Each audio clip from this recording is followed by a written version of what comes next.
Hi, everyone. Welcome again to our Friday webinar. And my guest this Friday is my dear friend, Lynne Twist, with whom I've spent such wonderful time over the last 30 years now, I think, or even more than 30 years. At least. At least. So we're gonna be talking about climate change and how we can approach and address the challenges that climate change is bringing, and everything that Lynn and her husband Bill Twist are doing as founders of the Pachamama Alliance. And I'll tell you a little bit more about Lynn after we sit together and breathe together for a couple of minutes. So let's just relax. And remember, this is a concentrated meditation. So we're concentrating on the breath coming in through our nose and out through our mouth. Closing eyes if that's comfortable for you, because it eliminates so much external stimulation. Sitting comfortably. Make sure you're sitting comfortably.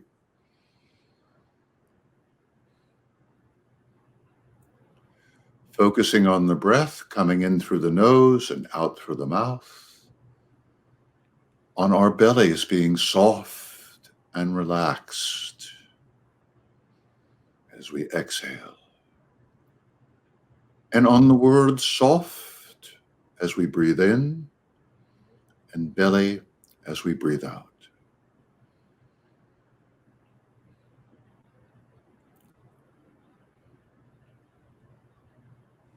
Feeling our whole bodies relax with each exhalation.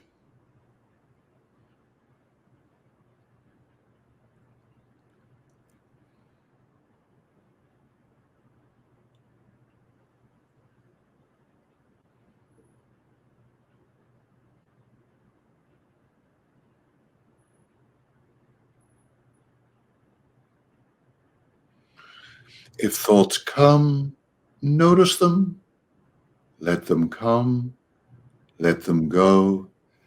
Gently bring your mind back to soft belly.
Just a couple more deep breaths. Soft belly breathing.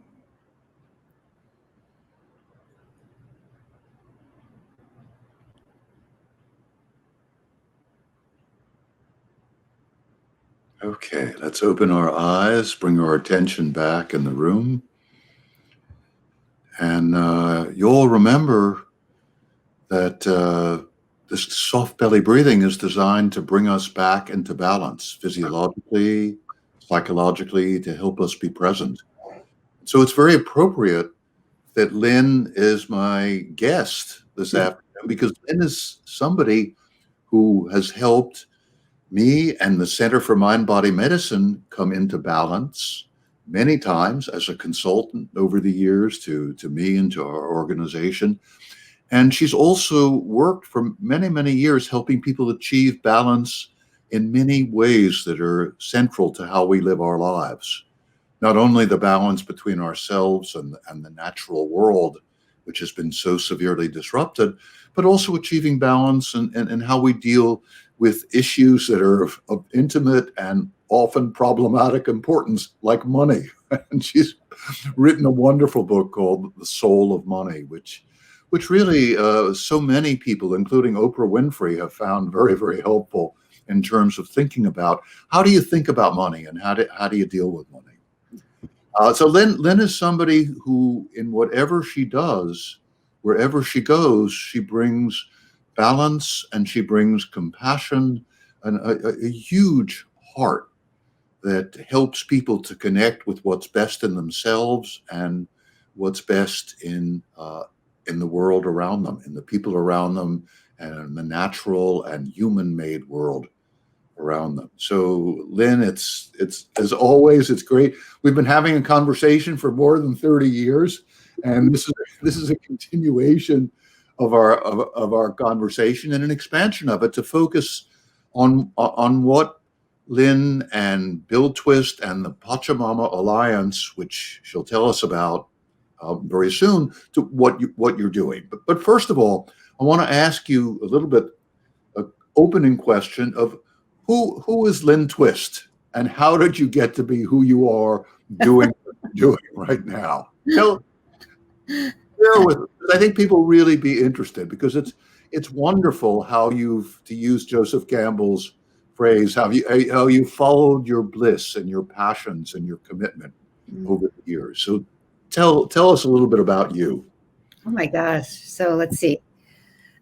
Well, first of all, thank you so much, Jim, for having me on this wonderful program and conversation. And thank you for all the contributions and generosity and beauty you've brought into my life and the life of my family. And then, of course, the millions of people around the world who benefited from your books and your work and the center and your deep and profound love, your expertise, your compassion, your not only your incredible intellect, but your gigantic heart. So I'm one of those people that loves you very, very much.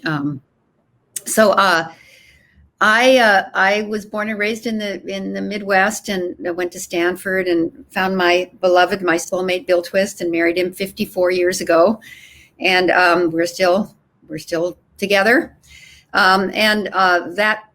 That is just the framework for the gifts that I've been given in the path that found me rather than I found it. I had the great privilege of working with Buckminster Fuller as a young woman and feeling so deeply moved and inspired by his work and him. I didn't really understand a lot of what he was talking about most of the time, but I loved Bucky. And he really, in many ways, defined my understanding of the world, or I used the way he saw life, that one individual could make a difference that would influence all of humanity. And that was his commitment and his experiment with his own life. And that super incredible gift of knowing him inspired me. I also was lucky enough to be in the early human potential movement with Werner Erhard, the old S training, which became Landmark. And I brought Werner Erhard and Buckminster Fuller together to people that I thought were enlightened geniuses. And out of their relationship, something called the Hunger Project was born. And the Hunger Project is a commitment, a global movement to end world hunger, not only to alleviate suffering, not to work on the periphery of the problem, but to actually eradicate hunger from the face of the earth, chronic persistent hunger. So I worked at the Hunger Project for 25 years, and that really had me understand not only the massive challenges that most people on this planet face every day just to feed their children and to keep their head above water, but also how unequal, how completely rigged the game is, let me put it that way, and how it's designed to leave more and more people out and drive wealth and power into the hands of fewer and fewer people. And I saw that firsthand in the 50 more countries that I was responsible for managing the Hunger Project. So countries like Ethiopia, Ghana, Senegal, Bangladesh, India, Sri Lanka, our operations in all of those countries, plus being in charge of fundraising all over the world. So working in Australia and Sweden and France and Germany and Japan and China and the United States to raise hundreds of millions of dollars for ending world hunger. So I got involved in the world of hunger and poverty, and really the courageous people that I used to call poor. I would never call them any longer, because I realized after knowing them and working with them and having my hands in the dirt side by side with the courageous women in Ethiopia, for example, after that famine, I realized there was nothing poor about these people. They're strong, they're resilient, they're committed, they're inspiring, they're unbelievably creative, and they're super smart. They may not be able to read or write, but in order to survive, they have become completely entrepreneurial. And what's poor is their circumstances, not them. And when we label people by their circumstances, we demean them, and we demean those of us who would label them that way. And we've done that worldwide. We call people rich, we call people poor, and then we can't see the whole complete, exquisite human being. So I learned a lot about our human family from working on ending world hunger with some of the most courageous and amazing people on this planet, people living in conditions of war and poverty and hunger the way you do too. And then the last 25 years, I've worked with the Amazonian peoples, indigenous peoples of the Amazon, with the Pachamama Alliance, which we created, Bill and I, my husband Bill and I, and a man named John Perkins, out of our encounter with the Achuar, the Shuar, the Shiwiar, the Zapra, the Andoans, the many indigenous tribes of the Sacred Headwaters region of the Amazon. And from them, indigenous people, intact indigenous people, I've learned a whole nother level of what it means to be a human being and our relationship with one another, with all species, and with the natural world. And then in the process of all of this, because ending hunger really it's become very clear that the key intervention is the empowerment of women. Through all of this, I have a deep and profound commitment to the feminine, to the sacred female, not just women, but also in men, now transforming the patriarchy and bringing the sacred feminine into the foreground in all of us. So I work with the Nobel Peace Prize laureates who are women who've won the Nobel Prize. And that's a great gift to me. Then I also have children and grandchildren.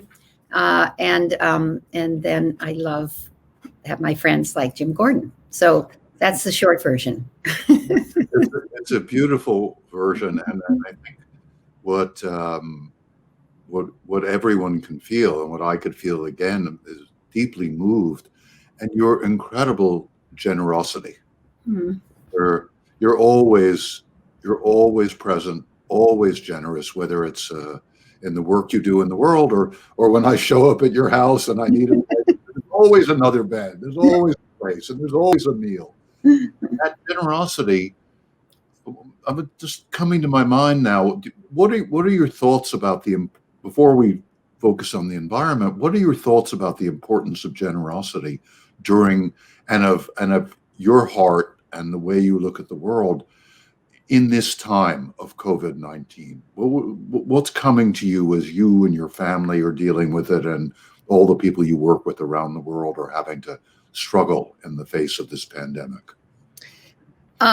Well, I'll answer about generosity and the pandemic in sort of two different ways. First of all, generosity for me is natural. It's not just natural for me. It is natural for human beings. We want to love and care for each other. That is who we are at our core. I mean, every single human being, even the most egregious and kind of screwed up and pathologically sick people, ultimately in their heart of hearts, this is my assertion, I can't prove it, but my experience, we want to love and be loved. We want to serve and be served. We want to be of use, we want to matter. We want our life to make a difference. And that's, I think, people long for that more than they long for anything. And that's what one of the things that I feel, I create environments and contexts and opportunities for people to express that.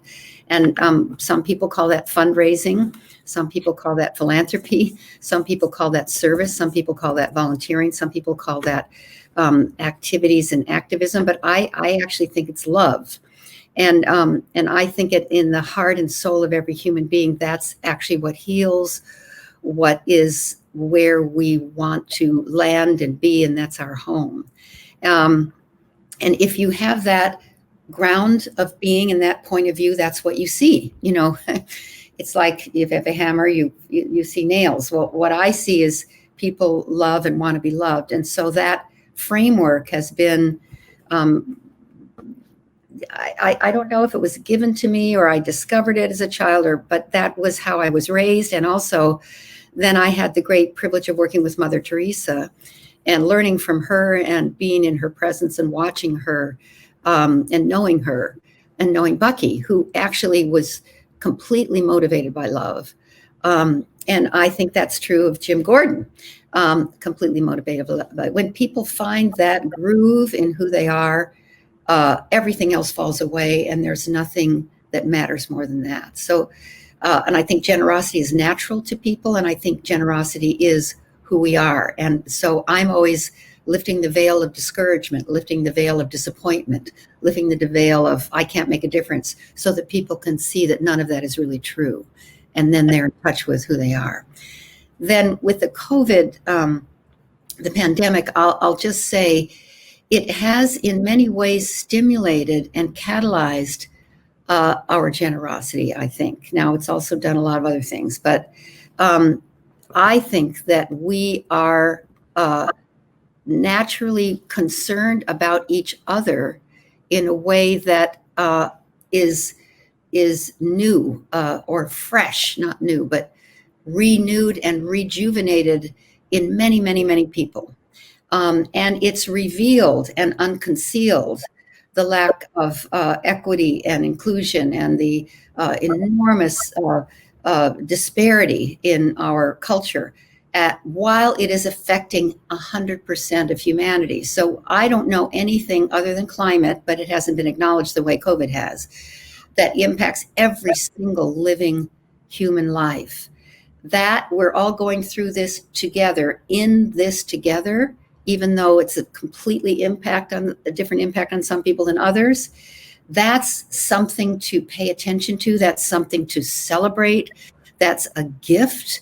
That is a teaching. That is a huge disruption in our divisiveness. Now, we're trying to divide each other in the midst of COVID. I know that. But I'm just saying there's a silver lining here. There's a gift here. And the shamans and elders of the rainforest have said to us something really important that I want to share with you, is that they've said that in some deep part of who we are as a species, we've been longing and hoping and praying for something like this to happen, something powerful enough and sacred enough to disrupt our course of living, the way we're living, that we were trying to disrupt ourselves but couldn't because it's so powerfully underway.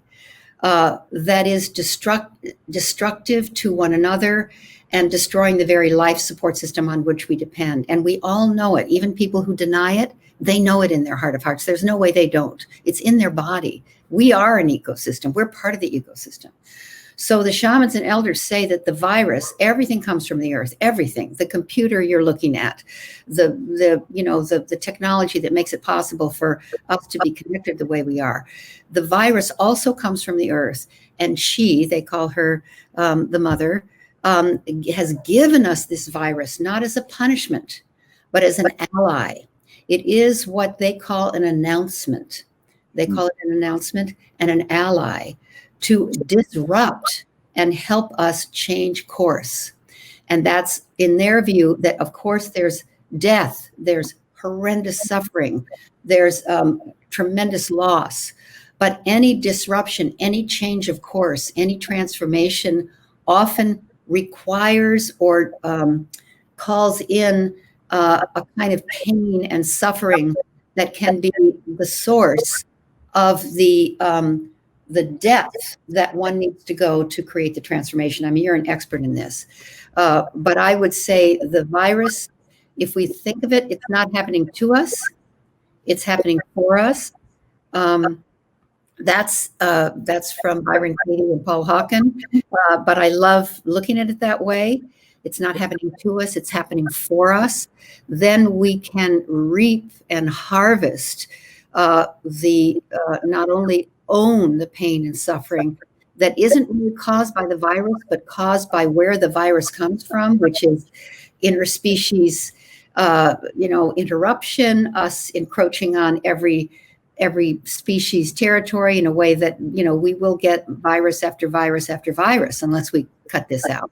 So we have an opportunity now to receive in the deepest place of who we are that really called for this, even though we don't acknowledge that, asked for this in a way to allow the response, the teaching, the disruption, the horrendous impact of it to shift, transform, cleanse, and purge us, as shamans would say, in a way that we see the forest for the trees. That's why I think it came in 2020, the beginning of the most important decade in the history of humankind, in my view, this decade 2020 to 2030, and to take all the franticness and the moving around and those huge distractions away so that we have to go home to our shelters, home to our hearts, home to who we are, and actually see if we can acquire what I'll call 2020 vision as we go into this critical decade. So those are some of the things I think about this. So, and it's so beautiful, such an important message. I wish, I was thinking as you were speaking, I wish everyone could hear what you're saying, and I especially wish children could hear what you're saying, because I think they would tune into it. So that message that's coming from the earth and coming through you as somebody who's so connected to the earth and to that wisdom. So thank you. Thank you. I'm going to listen to this again. I love doing the webinars. I don't ordinarily listen to them again, but I'm going to with this because this is so important. And I want to encourage everyone who's watching us to really pay attention to this. Jim, I heard a little echo when I was speaking. Is that something that is a problem for you or any of your tech people? Is there anything I should do about that? Is there an echo, or is that just in my my computer? I don't hear it. Lauren, do you hear it? I turned my volume down a little bit, but just guide me if there's something I should do. I think it's maybe the echo of all of nature. What you're saying. I think this is really important. I'm going to send you, because I'm coming at this in a very not with the same sort of length and depth of connection, or a different kind of depth of connection to that indigenous wisdom. And this is also very much a part of Hippocratic medicine, of our Western medicine. This is our healing crisis. Yes. And I just wrote a piece, which I'll send you, about the healing crisis, because it complements what you're saying.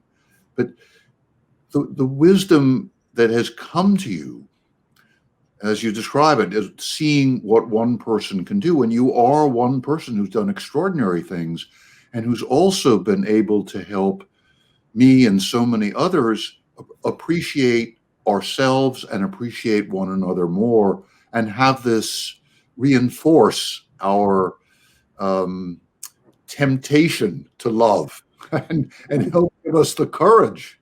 That maybe should be a title of another book, The Courage to Love, because we get so fearful about us. How did you move into this world of from focusing on this huge hunger project, which continues on, why did you shift to the environment, and what are you and Bill and this sort of worldwide team who are involved with Pachamama Alliance? What's happening? Why did you move in this direction, and what are you hoping to do, and how can the people who are watching us become part of what you're doing? Oh, there's like 3 questions or 4 in there. So how I made the shift is a story that's actually has a mystical origin. I'll start with that one. I was very, very engaged in sub-Saharan Africa, India, Bangladesh, the Indian subcontinent, and all the countries sub-Saharan in Africa. That was my life. And coming back and forth to the United States to make sure to take care of my kids and to raise money all over the world. So working with people in their relationship with money to generate massive resources for ending world hunger. And I wasn't thinking about the Amazon rainforest. I wasn't thinking about the environment. I wasn't involved in it at all.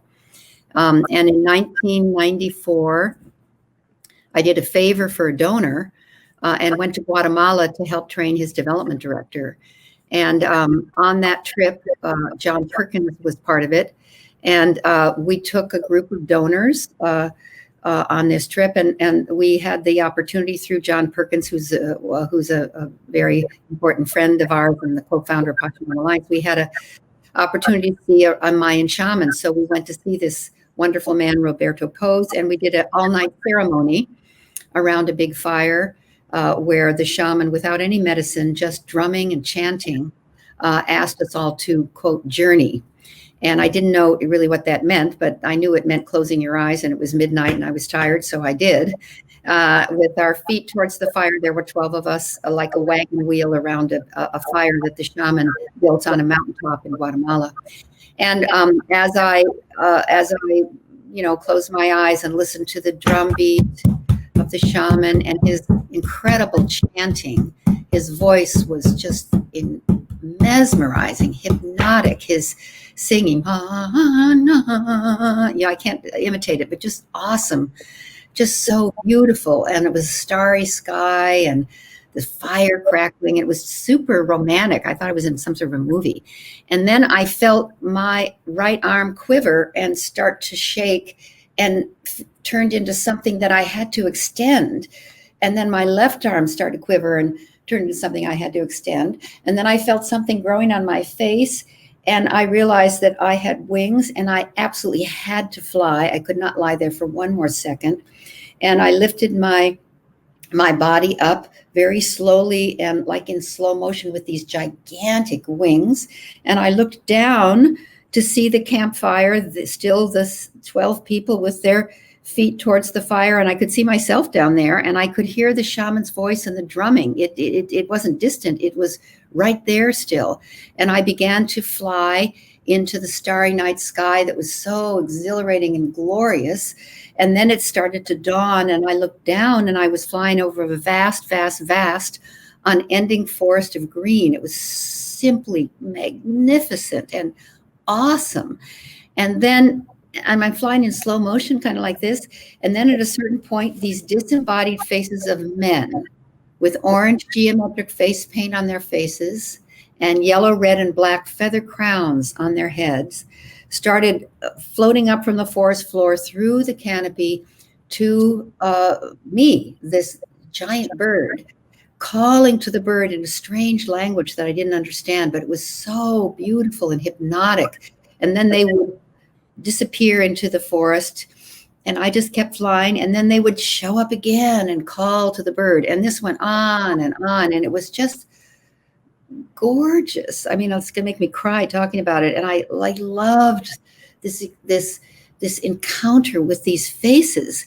And then after I don't know how long, there was this loud drum beat, and I realized that I was not a bird, that I was a human being. And I sat up, and then I opened my eyes, and I looked around the circle, and everybody was kind of discombobulated. The fire had gone down to embers.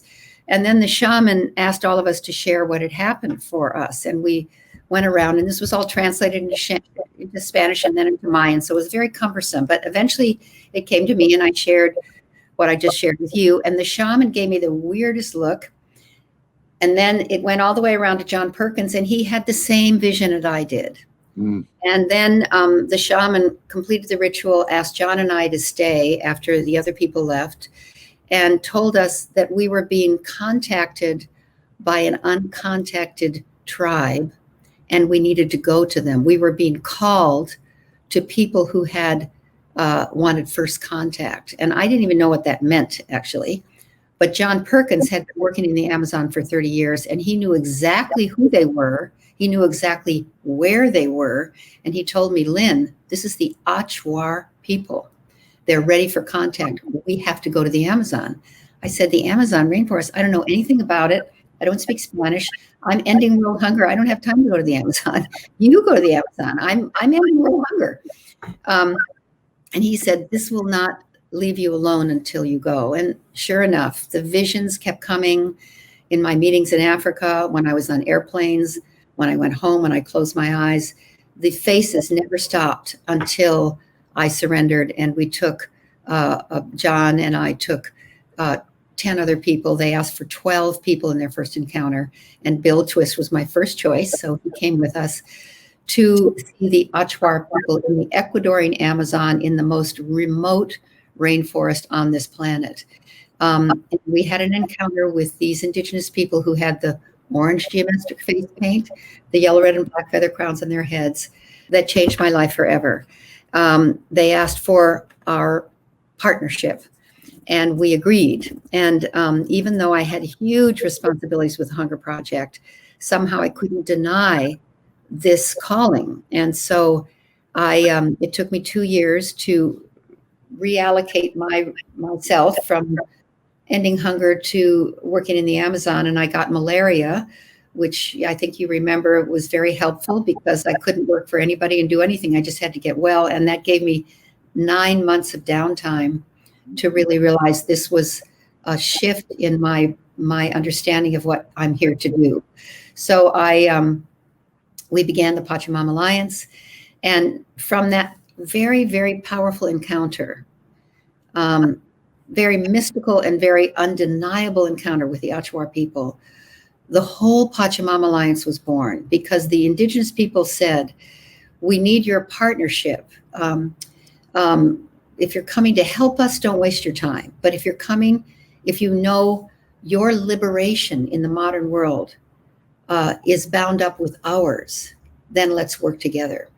And we understood that somehow. I really understood that. Bill really understood that. So they told us, we need your help to keep this area totally pristine and untouched and roadless for the future of life, not just for us, for the future of life itself. It's a critical ecosystem. It drives the whole climate system.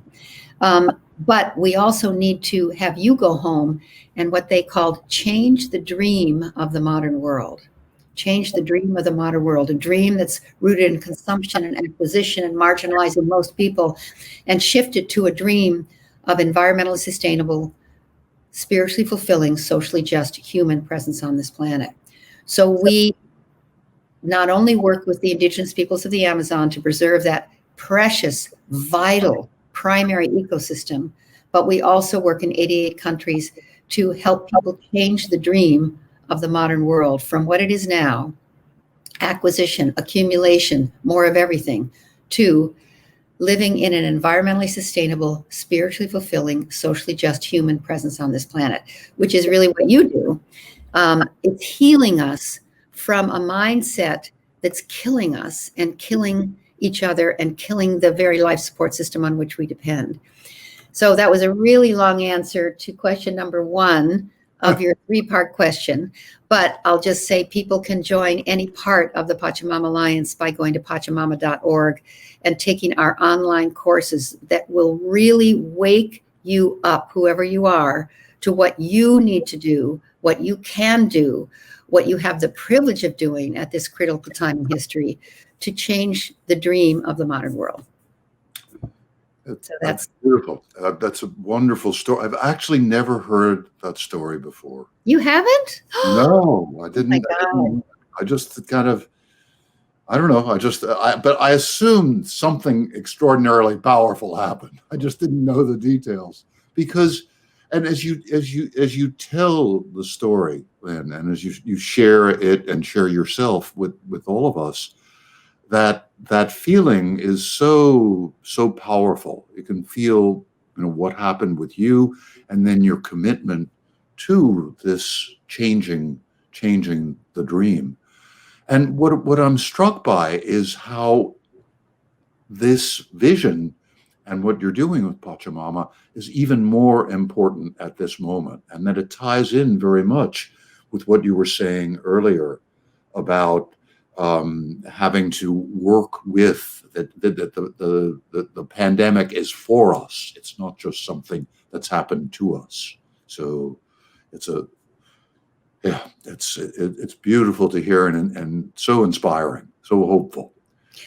I want to move a little bit to questions now that have to do with, first ones have to do with people who are wondering, who are beginning to come to the same kind of realization and are wondering what to do next. So the first question is, I'm so happy to have you here. I'm happy to be here. That's great. First question. The thought of climate change can oftentimes feel so overwhelming and anxiety-inducing that I put it out of my mind. Are there ways that I can bring my attention and awareness to the subject in a more sane way? Well, yes, you can. Wonderful question. Thank you. It is huge. It is overwhelming. At the same time, I recommend whoever you are and everybody who's listening as well, what a privilege it is to be alive at a time when the choices you make can impact the lives of people for the next 1,000 years. What a privilege that is. That ennobles our life. Rather than a burden, it ennobles us. It gives our life tremendous meaning to be alive at a time when we can make the most profound difference than any generation of humankind has ever made. So rather than being overwhelmed by it, I invite you to be privileged to be alive at a time, be honored, be thrilled, be delighted, be exquisitely eager to live a life that makes a difference. And the Pachamama Alliance can help you do that. If you go to pachamama.org and sign up for any of the courses, the Awakening the Dreamer Symposium, the Game Changer Intensive, or the Drawdown course, they all tell you exactly what to do to live a life of meaning and purpose that actually impacts profoundly the long-term future of life. But also, let me say that we all want to make a difference with our lives, and we think we can't. And your question is a little bit of a statement of maybe you don't think you can make a big difference.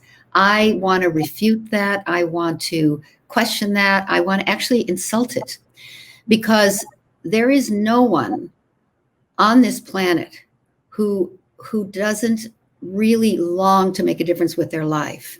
But the only thing that stops us from doing it is thinking that we can't.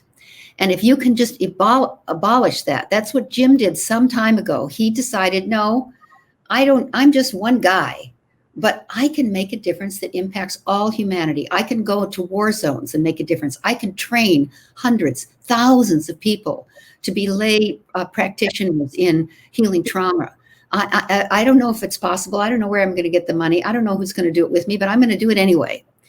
And that's the kind of attitude we all need to have. We are in what I call an evolutionary leap as a species, as a human species. And each one of us who's awake, if you're awake enough to be on this program and listening to Jim Gordon, you're awake.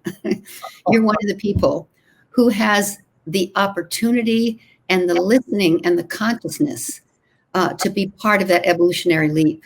So I invite you to take it on, and whatever that calls to you is yours to do, rather than, you don't have to do the whole thing. I say you don't have to play a big role and you don't have to play a small role. You just have to play your role. And if you do that, your life will have a kind of meaning you can't even imagine. And if you really think about what really calls to you, that's your role. So that's my answer.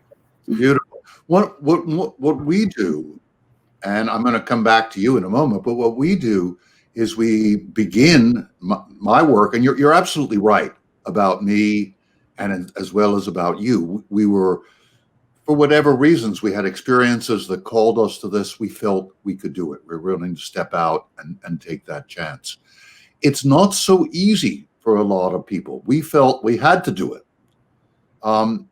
At the Center for Mind Body Medicine, as you know, our programs help people, often people who've been seriously traumatized, to come into balance physiologically, psychologically, and then as they're in that state of greater balance, to be able to access, and we teach them how to access their imagination and their intuition, and their sense of what's possible. Because as you begin to see that you can do something with your own body, then you begin to realize, well, maybe there are other things I can do. I may not be able to control everything, but I can have an effect.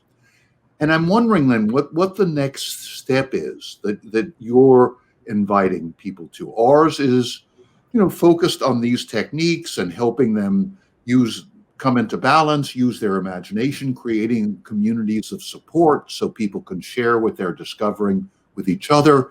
What are some of the ways that Pachamama, and incidentally, for those who don't know, Pachamama is Mother Earth. Mm-hmm. How does Pachamama Alliance, our alliance with the Mother Earth, how do you help people take that leap? Well, this is something, I don't know if it's quite the answer to your question, but something that I know Bill would have said, my husband Bill, who was going to be part of this interview and isn't able to. I'm talking now about the United States, and I know there may be people listening from many different countries, but of course, what happens here in the United States, fortunately, or sometimes unfortunately, does impact the entire world. We've gotten into a mindset that there's 51%, 49%, and that we're divided, because of our political, I was going to say a nasty word, but the show we just witnessed that starts with, SH and ends with T, that kind of shoot show that we just went through. But actually, what's actually going on is it's 1% and 99%. That's the division in our country. The 1% manipulating the 99%. And the 99%, we're all in this together. We're at the effect of the 1%, people who hold the reins of power, who hold the money, who actually have the power to manipulate and control the 99%. And rather than being pitted against each other, we need to come into what Vandana Shiva's wonderful book calls oneness. That is what actually is calling to the human family right now. And I'll just say, these are a little bit theoretical and not as practical as your question, but let me just say them first.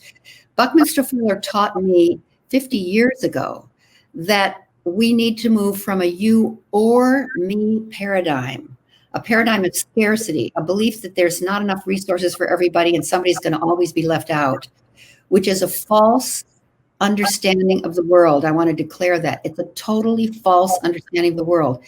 We have enough for everyone, everywhere to have a healthy and productive life. And we have had that for a long, long time, and we will continue to have that. The mindset of scarcity has us pitted against each other, but it's a mindset and it's not true. Gandhi said we have enough for our needs, not for our greed. And if we take this mindset and scarcity and just suspend it for a moment, you see the mindset or the context or the radical surprising truth of what I call sufficiency, which is instead of a you or me paradigm, it's a you and me paradigm. You and I can both make it at no one's expense, rather than Jim makes it at my expense or I make it at Jim's expense. So to sweep away that mindset and see that all the institutions of humankind have fostered a you or me paradigm. Clearly the economy does. Clearly education does. Clearly politics and governance does.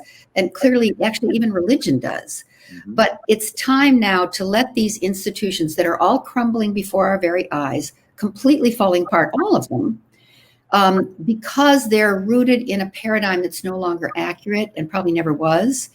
And we need to reinvent the institutions of humankind from a you and me paradigm, and in this together paradigm, that we can all make it at no one's expense. There's enough for everyone everywhere to have a healthy and productive life.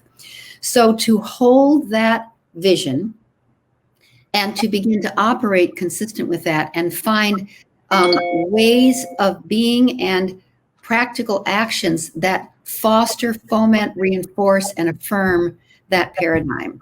So, I'm talking paradigms, and that is probably not as practical as you want this question to be.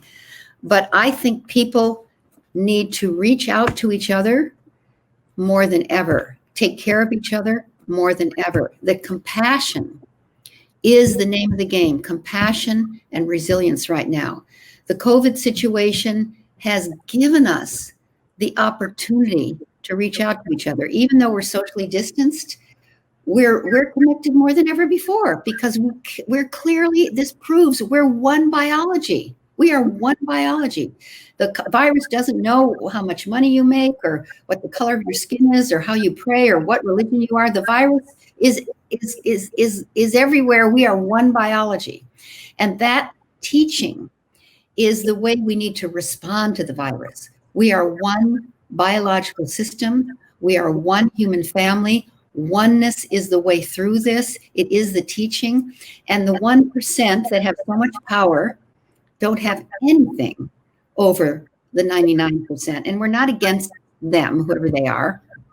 They're included in this you and me world. So there are no enemies. There are no bad guys. There are no good guys. It's actually the systems and structures are collapsing around us because they need to be recreated, resourced, redesigned from a paradigm of in this together, you and me, and in total reverence for the natural world. I can't remember your question, but did I even get close to addressing it? Well, we're getting there. But this is the perspective, this is the dream, this is the worldview. The issue, I think, for this questioner and a couple of others who've asked questions, and I really appreciate these questions.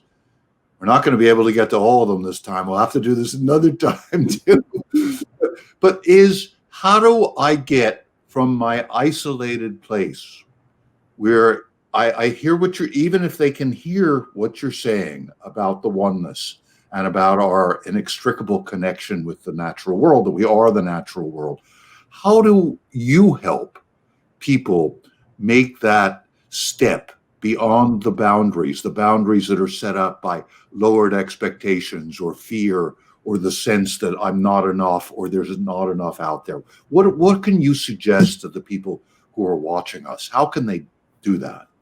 Okay, well, I'll say things that for me are very, very practical. They may not sound like they are, but we don't live in the world. We don't live in our lives. We don't live in our companies. We don't live in our families. We don't live in our marriages. We live in the conversation we have about our lives. We live in the conversation we have about our world.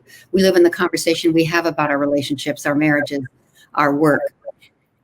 We may not be able to change the world as fast as we would like, but we have absolute omnipotence over the conversation we have about the world. We have absolute omnipotence over the conversation we have about our lives. We have about our relationship. We have about COVID. We can shift the conversation that we're living in, and that shifts our action. And so I recommend that you do not participate in negative conversations that take somebody down, that you do not attack, that you do not allow yourself to watch films and series on Netflix and all this stuff that show the worst side of the human family, that you put yourself in the flow of information and conversations that nurture who you are. This is a practical application, I'm not kidding. And that you look and see what you love and you talk about it. You talk about how much you love your home, how much you love the fact that you have more time for your family, the fact that you love that you're healthy, the fact that you love reading Jim Gordon's books, that you speak about and generate conversations about what you love, what's working, and that you start imagining what could possibly go right instead of conversing on what could possibly go wrong. There's enough people doing that. Don't even join those conversations. I'm not saying being Pollyanna or stupid. I'm saying we have power to generate conversations that shift the direction of our lives, of our families, of our work, of our communities, and of our world. That's actually where in my view, that's where the action is. Shifting the conversation, being real and honest, not stepping over things, but living into and generating and participating in conversations that serve, that empower, that uplift, that nourish, and that transform. And that's in my view, practical advice. Beautiful. So live in gratitude, really. What you appreciate, will appreciate. What you appreciate, will appreciate. Well, I want to come back to that word appreciation because, Lynn, because you've been a consultant to us over the years. And one of the things that you suggested some years ago is at the end of our periodic staff meetings that we go around and everybody says a couple words about what they appreciate. And it's made a big difference. Just before we got on the air, Brian Jacobson, who's our sort of our webmaster, he said to you, Lynn, when you came and worked with us, it really made a difference. And that very simple thing has helped us to appreciate ourselves and also helped us to appreciate each other and helped to shift the whole climate. Mm-hmm. And I think so it's a kind of practical implementation of what you're saying. I want to come back to we'll have time maybe for two more questions. I want to focus on these two now. Does climate change affect our mental health day to day? If so, how? And then could you also discuss, this is two questions in one, but related, the disproportionate impact on minority populations? Yes, climate change absolutely impacts our mental health. Everybody knows they can feel it in their body that we're totally off. And I say to people, this is another thing about conversation, but I'll say worry is a form of negative prayer. If you're worried about climate change and that's what you're anxious about it, you're adding to it. You stop worrying when you get into action. When you get into some form of action, you don't have time to worry. So if you're worried about climate change, if it's impacting your psyche, get into action. Get involved with an organization like Pachamama Alliance. Do something about measuring your garbage. Do something to educate your kids. Get involved. And there's 1,000 ways to get involved, 1,000,000 ways to get involved, but get into some form of action. If you're in action, you don't have time to worry, and worries stop, anxiety stops, and you are in action. That's number one. And there's plenty of things to do. I wanted to say one more thing. Shoot, I lost it. What was the second part of the question? The second question was, could you also discuss the disproportionate impact on minority populations of climate change? Yeah, absolutely. So it is a unconcealer of the horrendous inequality, horrendous inheritance of colonialism, or horrendous racist way that we've been living for so long that we don't even know the water we're swimming in. And that's another gift. It's happening for us, not to us, so that we see it, so that we can do something about it. So, this disproportionate, that's where, if you're worried about that and upset about that, get into action.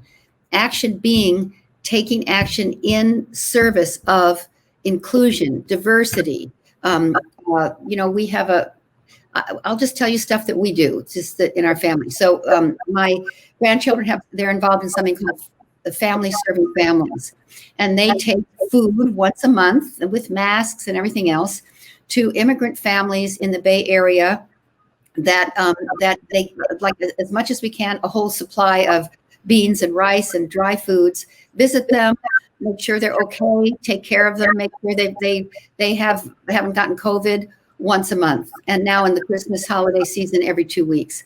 It's simple to do that, easy to do that. You can do it in a safe way, I think. I don't know. People are a little skittish about that, but I think it's fine. The homeless people now, everybody is encountering homeless people. You can help them when you walk past them to go to the grocery store with your mask, trying to stay 6 feet away. Buy some food for them and give it to them. Don't give them money. They might use it for drugs or alcohol, but give them food. You can hand it to them without endangering yourself. Just do something. Let's see. Gosh, I've lost my train of thought about what you're asking me to talk about. So I'm sorry. I got what the question is about is the disproportionate effect of climate change on minority communities. Yeah. So, I'll say what to do about that is the kinds of things I just talked about. Actually, there's this word that Brian Stevenson uses. We're able to tolerate that because we being who have power and voice are not proximate. He uses the word proximate to it. So we're able to tolerate it, put it out of our minds, be upset about it and complain about it because we're not proximate to it. And by that, he means we're not encountering it and engaged with it every single day. Get proximate to it. Now, I know that's hard with COVID, but you can do it the way we're all being proximate to each other right now. Get yourself in a anti-racist training program online. There's zillions of them and they're free, most of them. Be engaged with poverty alleviation programs online. Get proximate to people who are living in conditions of poverty and hunger. Don't just read about them. Get connected to them so that you know their name, so that you have a conversation with them. That gives you access to take the action that is yours to take. So those are some initial ways to bridge that gigantic gap that we're all trying to figure out what to do with. Thank you, Lynn. One of the things that I think is that I also suggest and have experienced is getting connected with Indigenous people or people who are living as close to nature as possible. There's so much wisdom and so much learning, and that's been for me as well as for you over the years. The other thing related to this that I wanted to talk with you about is several times when I've been staying at your house, and some of the Ashwar have been staying at the house, and we've been talking about ways to bring the work that we do with population-wide psychological trauma to bring it together with Pachamama Alliance. And what the Ashwar people are saying is, yes, what is happening with the threats to our environment, with the threats to our natural world, is deeply traumatizing.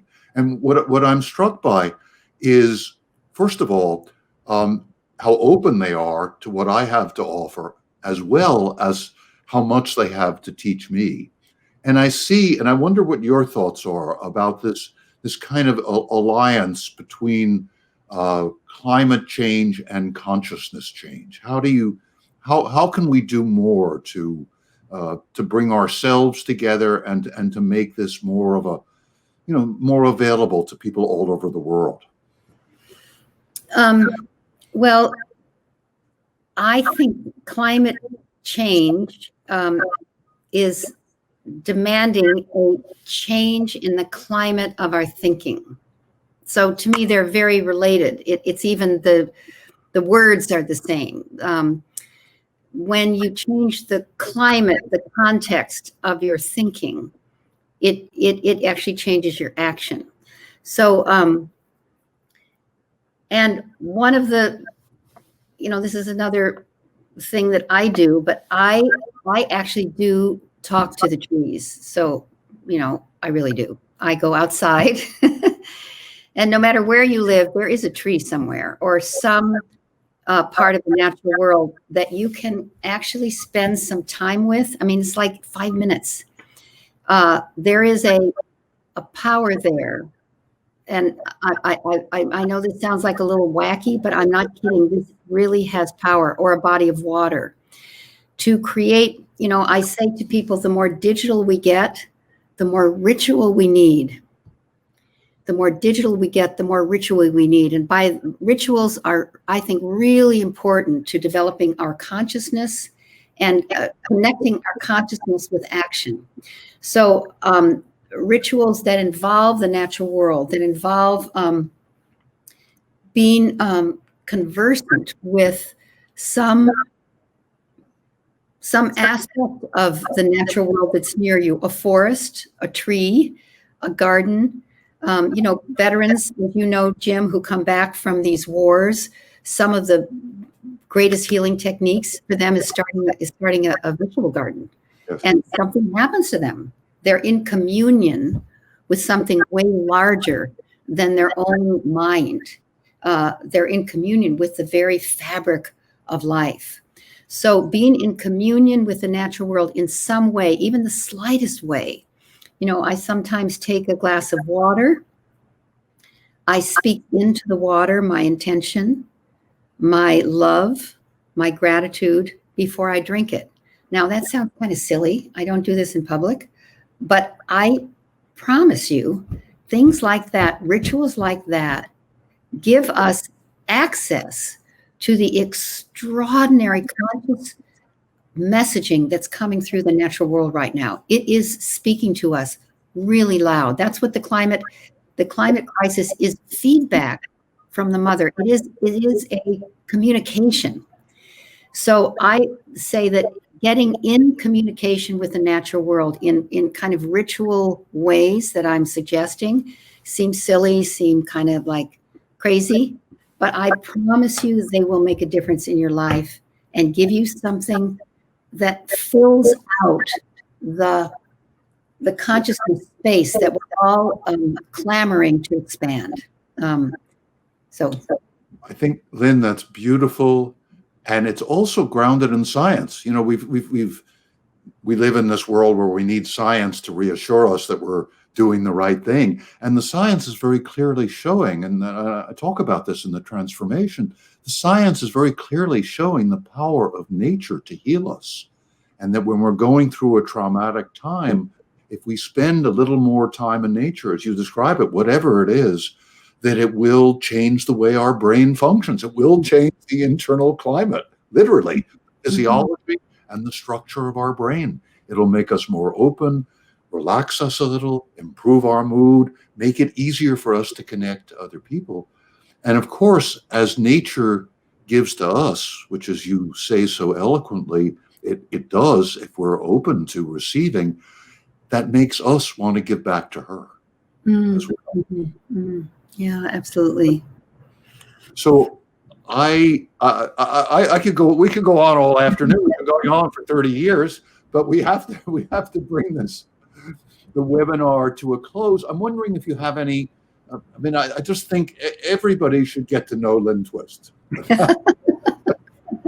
And one beautiful way is to get to know her through the Pachamama Alliance, to participate in the activities that Pachamama is offering. Any other thoughts about how people can connect more with you and the wisdom that has come to you over all these years? Well, I wrote a book. You've written many books. I've written one, but it's a lot of what I'm talking about is in this book, particularly my teachings from Indigenous people and Buckminster Fuller. It's called The Soul of Money.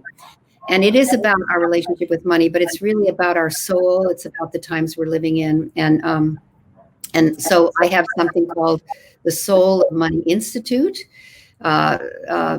.org, that's based on the Soul of Money book, which I obviously recommend.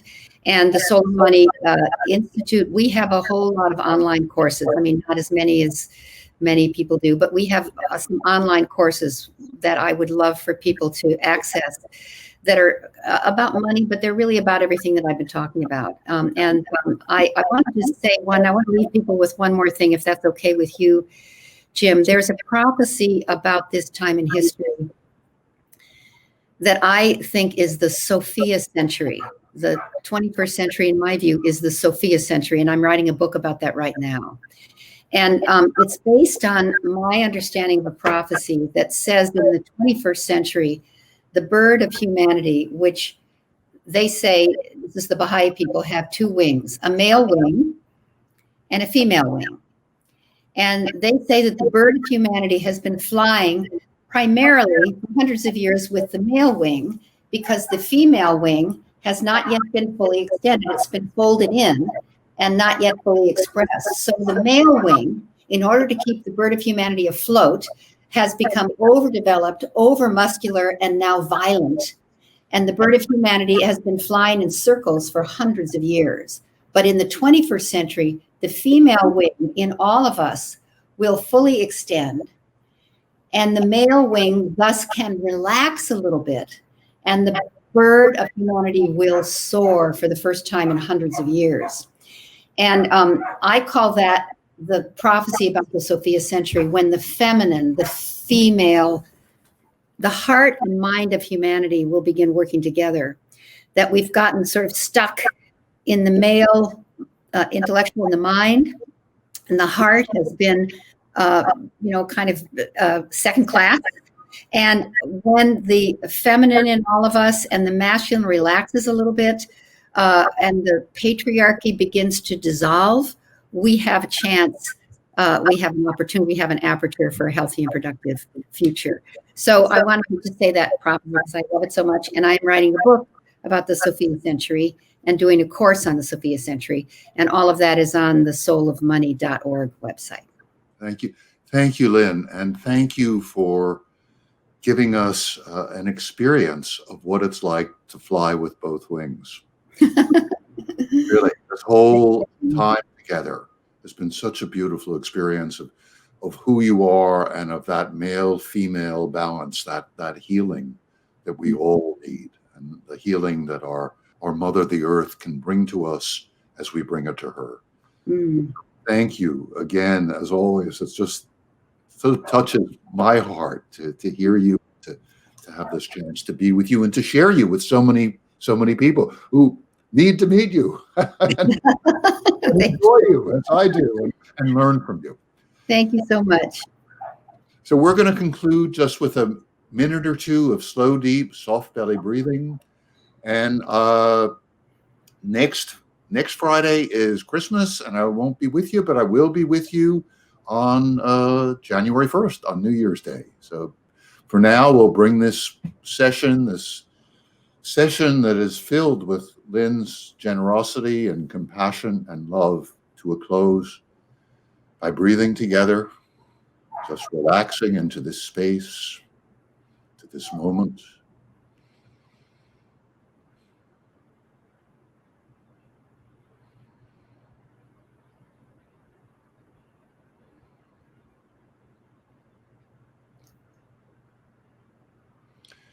Just breathing slowly and deeply in through the nose, out through the mouth, letting our bellies be soft and relaxed.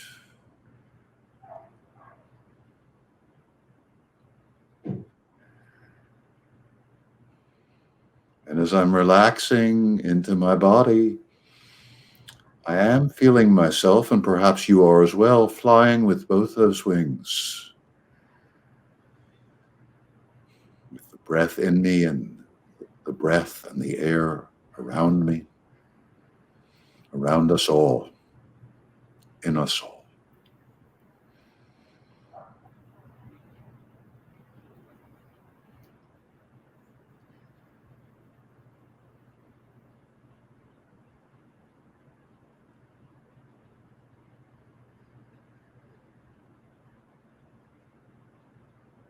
Let's open our eyes again.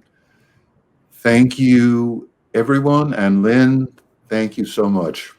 Thank you, Jim. Thank you, everybody. My absolute delight and pleasure and honor.